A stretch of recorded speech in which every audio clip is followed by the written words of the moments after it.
Assalamualaikum warahmatullahi wabarakatuh. Yang pertama kami ucapkan selamat kepada siswa-siswi yang telah berhasil naik ke kelas 8.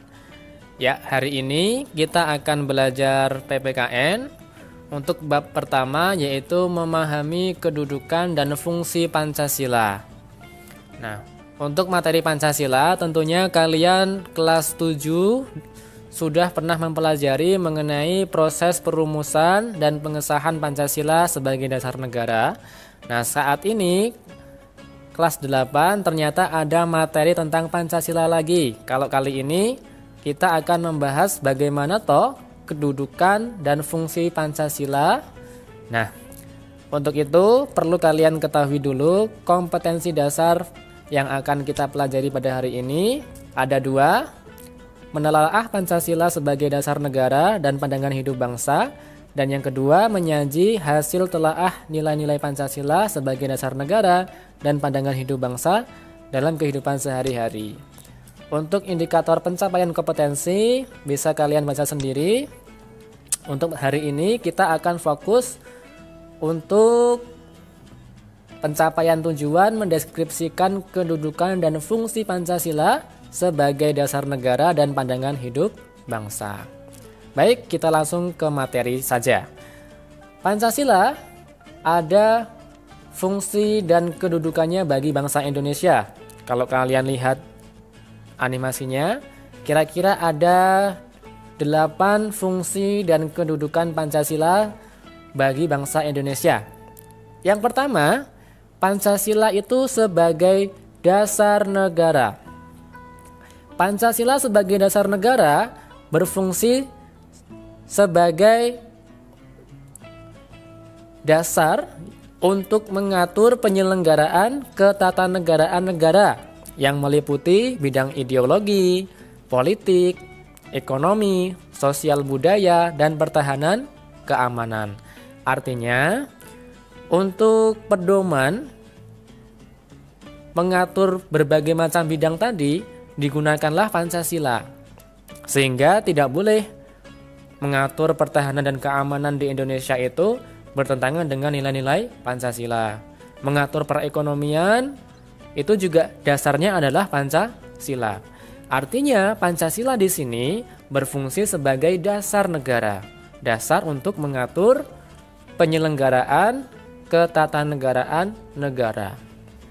Itulah fungsi yang pertama, yaitu Pancasila sebagai dasar negara.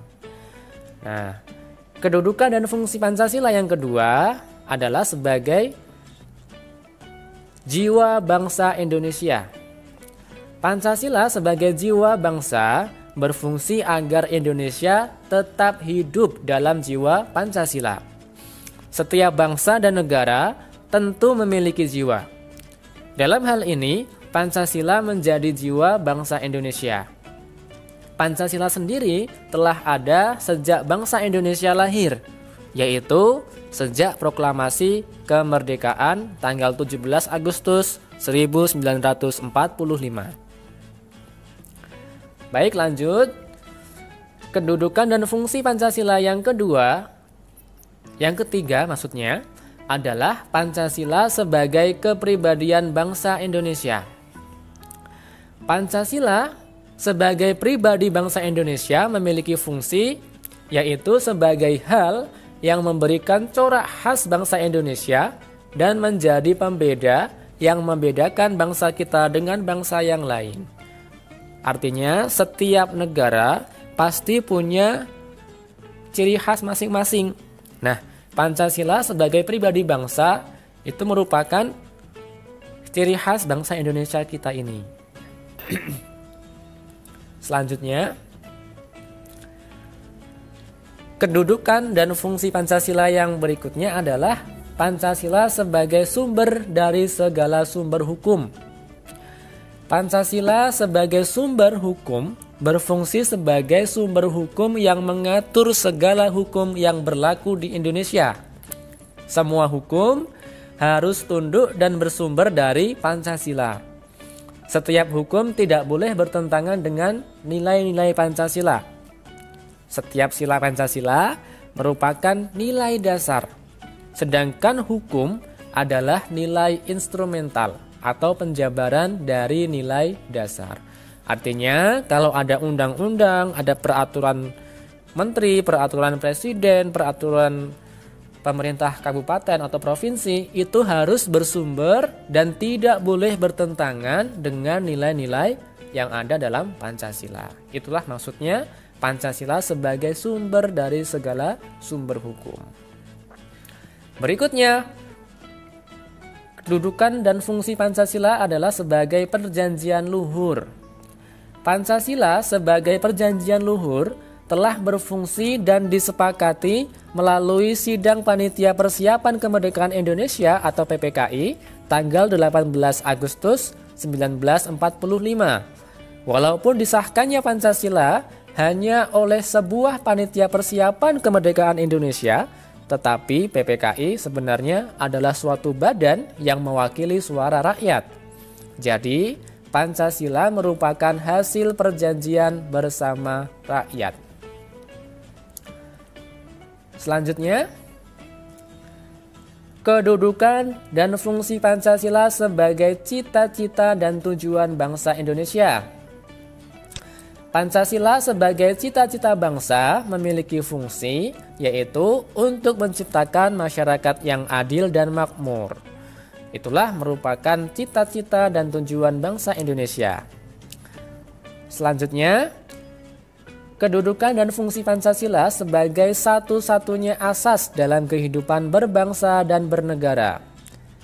Pancasila sebagai satu-satunya asas adalah sebagai konsekuensi ditetapkannya Pancasila oleh bangsa Indonesia sebagai dasar negara dan juga merupakan perwujudan melaksanakan Pancasila secara murni dan konsekuen. Nah, ini berikutnya, fungsi dan kedudukan Pancasila adalah sebagai moral pembangunan. Ini yang terakhir, artinya apa? Pancasila dijadikan kerangka, dijadikan acuan, tolak ukur, parameter, arah dan tujuan dari pembangunan. Itulah maksud dari Pancasila sebagai moral pembangunan. Itulah tadi 8 fungsi dan kedudukan Pancasila. Semoga bisa dipahami. Jika ada pertanyaan silahkan dicantumkan dalam diskusi kelas masing-masing. Wassalamualaikum warahmatullahi wabarakatuh.